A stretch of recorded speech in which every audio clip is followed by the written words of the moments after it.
ये तो कहने वाली बात है।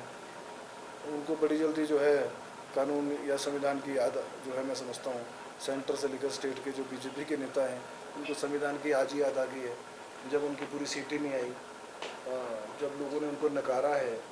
और अभी आपने देखा है कि अभी जो बाई इलेक्शन हुई उसमें भी 4 सीटें जो है कांग्रेस की झोली में आई हैं। अभी तीन तीन जो इंडिपेंडेंट विधायक थे जिन्होंने रिज़ाइन दिया, हालांकि उनको इंडिपेंडेंट को तो रिज़ाइन देने की ज़रूरत ही नहीं थी, परंतु पैसे लेके उन्होंने रिज़ाइन दिया। सरकार को गिराने का षड्यंत्र जो बीजेपी रच रही है उसमें वो कामयाब नहीं रहेंगे। रही काला दिवस मनाने की बात, उनका अपना ध्येय है वो रोज़ ही काला दिवस मनाए अपने घर के अंदर, हमारे को क्या फर्क पड़ रहा है उसमें। सरकार हमारी है, कांग्रेस की सरकार है, 5 साल आराम से चलेगी। अगले इलेक्शन में देखेंगे क्या होगा क्या नहीं होगा, वो जनता का मत है। और वो चाहे तो रोज़ काला दिवस जो है अपने घर में बैठ के मनाते रहें। हालांकि मैं तो ये सलाह दूंगा अपने घर की लाइटें भी बंद रखें। देखिए ऐसा है, वो अभी विपक्ष में है और उनको विपक्ष जो है वो पच नहीं रहा है, क्योंकि सत्ता में इतना चूर थे, वो भी अभी तक नशा उनका जयराम जी का उतरा नहीं है।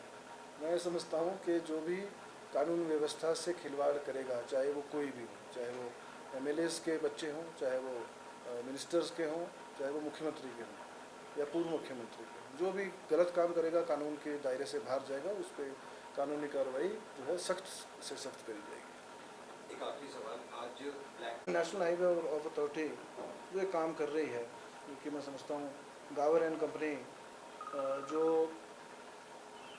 जिसको केती घाट ढली जिसको बोलते हैं, केती घाट से ढली जो रोड बन रहा है, उसमें गावर एंड कंपनी को एक सकराला से लेकर ढली तक का काम दिया हुआ है। उनकी अनियमितताएँ जो है वो बहुत ज़्यादा बढ़ गई, बिना परमिशन के वो काम कर रहे हैं। उनको अभी तक सेकंड स्टेज की परमिशन नहीं आई है। उन्होंने फॉरेस्ट के जो डीआर्स कटी हैं वो भी सैपलिंग्स के 37 लाख रुपए वो भी अभी तक उन्होंने जमा नहीं कराए हैं। मैं समझता हूँ और प्रोटेक्शन मेजर्स जो लेने चाहिए, चाहे वो डंपिंग साइट में क्रेट वॉल है, वो उनकी ड्राइंग्स के हिसाब से नहीं है। सारी डंपिंग जो है वो फॉरेस्ट में करी जा रही है। पिछले 4-5 दिन पहले जो आधे घंटे की बारिश आई थी, उन्होंने 3 जो है बड़े बड़े डंगे लगाए थे। हम 1 साल से बोल रहे हैं, ये मामला जो है कुछ अधिकारियों को भी पता है, सरकार के पीडब्ल्यूडी के विभाग के लोगों को भी पता है, एसपी से भी मेरी बात हुई है, डीसी से भी मेरी बात हुई है इस मामले में, और उनके खिलाफ जो है कानूनी कार्रवाई जो है गावर एंड कंपनी के खिलाफ कानूनी कार्रवाई जो अमल में लाई जाएगी।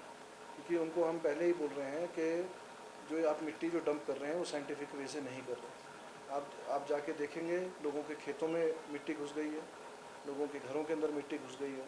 आधे घंटे की बारिश से तीनों के तीन जो बड़े ग्रेट वॉल उन्होंने डंगे लगाए थे वो सब के सब ढह गए हैं, और ये आने वाले समय में एक बहुत त्रासदी का रूप जो है वो ले सकते हैं।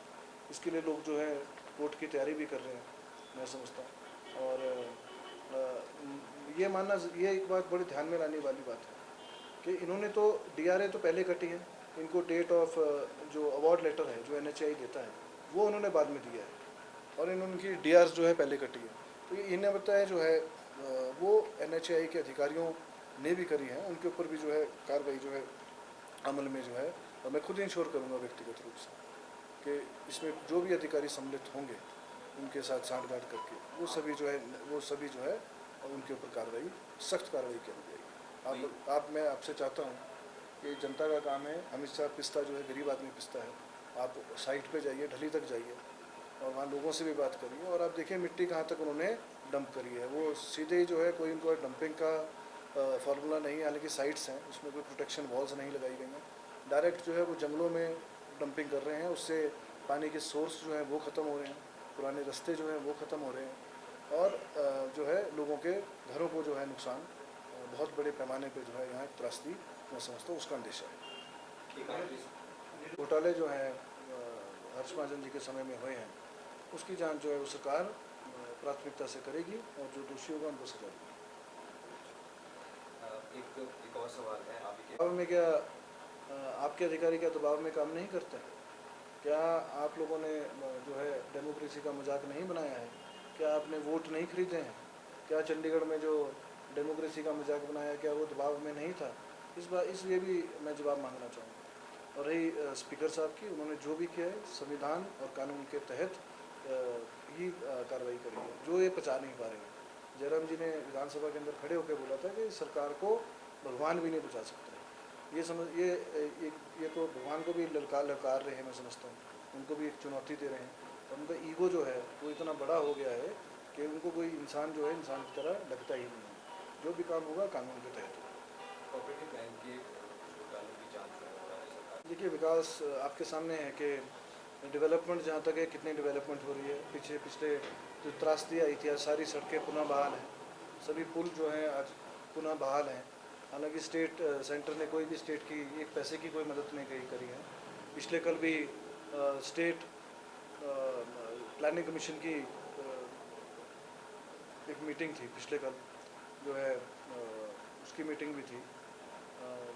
अगला वित्त आयोग जो है वो गठित हो रहा है, पहली मीटिंग हिमाचल, वहाँ भी ये बात करी गई और वो रिटर्न में है। मैं आपको इसकी कॉपी भी आपको मैं प्रोवाइड कराऊंगा कि आपदा के समय में एक पैसा भी जो है केंद्र से नहीं आया है। तो ये इनका आरोप लगाना जो है अपने समय को भूल गए हैं जयराम ठाकुर जी, कि अपने समय में इन्होंने क्या किया है। केवल ट्रांसफरों के और अपने नोटिफिकेशंस को पलटने के अलावा कोई इन्होंने काम नहीं किया है, केवल आरोप लगाना जानते हैं।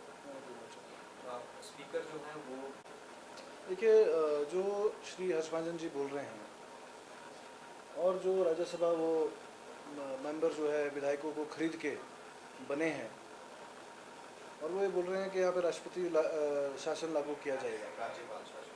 हाँ, मैं समझता हूँ कि ये सब संविधान की बात है।